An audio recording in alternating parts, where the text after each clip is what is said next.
Good morning guys. आज हमारी रोज की तरह सुबह 8 बजे ही हुई है, लेकिन आज मैं काम पर नहीं जाने वाला। चाय पी लेते हैं, साथ में नाश्ते में पीनट और गुड़। ये कॉम्बिनेशन सेहत के लिए काफी अच्छा होता है, क्योंकि हमारी मसल पिछले 3 दिन से काफी काम कर रही है। आज इनमें दर्द हो रहा था, इनको रिकवर होने में थोड़ा वक्त लगेगा। खैर, आओ थोड़ी पढ़ाई कर लेते हैं। दोस्तों, अभी अभी मैंने एक जादू सीखा है। ये देखो, मैं बिना बुक को हाथ लगाए वही पेज ला सकता हूँ जिस पर हम थे। देखा।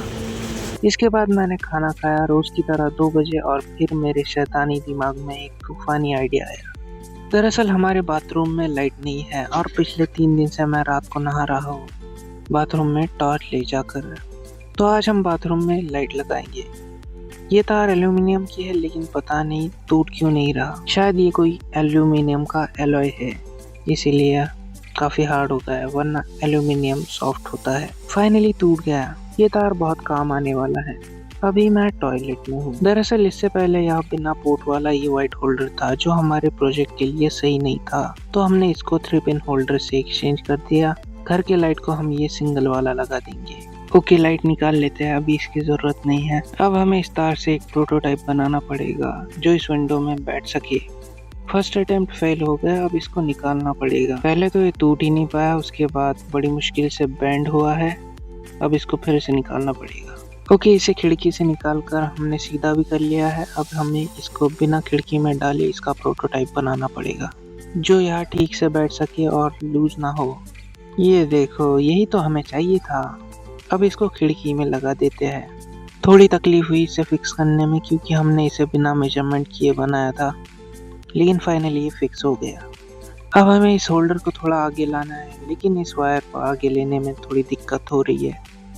मैं इसे खींच ही नहीं पा रहा हूँ, शायद बाहर से कोई प्रॉब्लम है।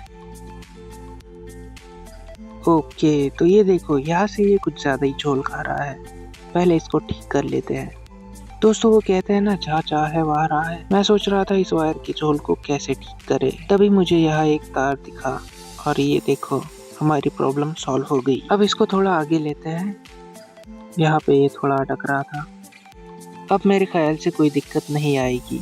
होल्डर ठीक से लग गया है, लाइट भी लगा देते हैं, और अब बारी है नेक्स्ट स्टेप की। मेरे पास ये एलईडी और यूएसबी केबल पड़ा हुआ था, आज इनको रीयूज करने का वक्त आ गया है। दोस्तों, आप भी कोशिश किया करो चीजों को ज्यादा से ज्यादा रीयूज करने का। इसके बाद मैंने एलईडी के वायर को बाथरूम के वायरिंग पाइप से निकाला, और ये यूएसबी केबल इसको अटैच कर ली। लेकिन ये क्या, वायर कम पड़ रहा है, तो हमारे जियो के चार्जर को अपने वायर का बलिदान देना पड़ा। You will be remembered my charger। चलो, इसी बात पर ये भी रीयूज हो गया। इसके बाद हमने एक पुराना वाला अडेप्टर लिया और इस होल्डर में लगा दिया। इतनी सारी चीजें रीयूज करने के बाद हमारा एलईडी टेस्टिंग के लिए रेडी था। फाइनली इसमें यूएसबी केबल लगाते हैं और टेस्ट कर लेते हैं। ओके, तो ये है हमारा फाइनल प्रोडक्ट, जिसकी फिटिंग तो ठीक से हो गई है। आओ देखते हैं ये काम भी कर रहा है नहीं। इसके बाद हम खेत में गए और देखा 2 बंदे हमारे खेत में कुएं पर नहा रहे थे। ये दोनों थे दीपक और चंदन। दरअसल पड़ोस के खेत में खुदाई चल रही है। एक्चुअली मैं यही देखने आया था। यहाँ हमारी मुलाकात होती है दीपक से। दीपक की उम्र 18 साल है और वो यूपी से है। इसे मैंने पढ़ाई पे ध्यान देने को कहा, तो ये मुझे कह रहा था, 10वीं पास हो और आगे क्या करना है। हमारे यहाँ तो बड़ी बड़ी डिग्री होल्डर घर बैठे हैं, अपना यही ठीक है। ठीक है। मैंने कोई ऑब्जेक्शन भी नहीं उठाया, क्योंकि यहाँ मेरी ही हालत खराब है। दीपक तो फिर भी अच्छे पोजीशन पर है। इसके बाद मैं घर आया और थोड़ी ही देर के बाद रात हो गई। बारिश भी हो रही है और बिल्ला यहाँ आराम कर रहा है। ये देखो, रात को हमारा सेटअप कैसे दिख रहा है। ठीक है, काफी रात हो गई है। ये तो गहरी नींद में सो रहा है। अब हम भी सो जाते हैं। बाय।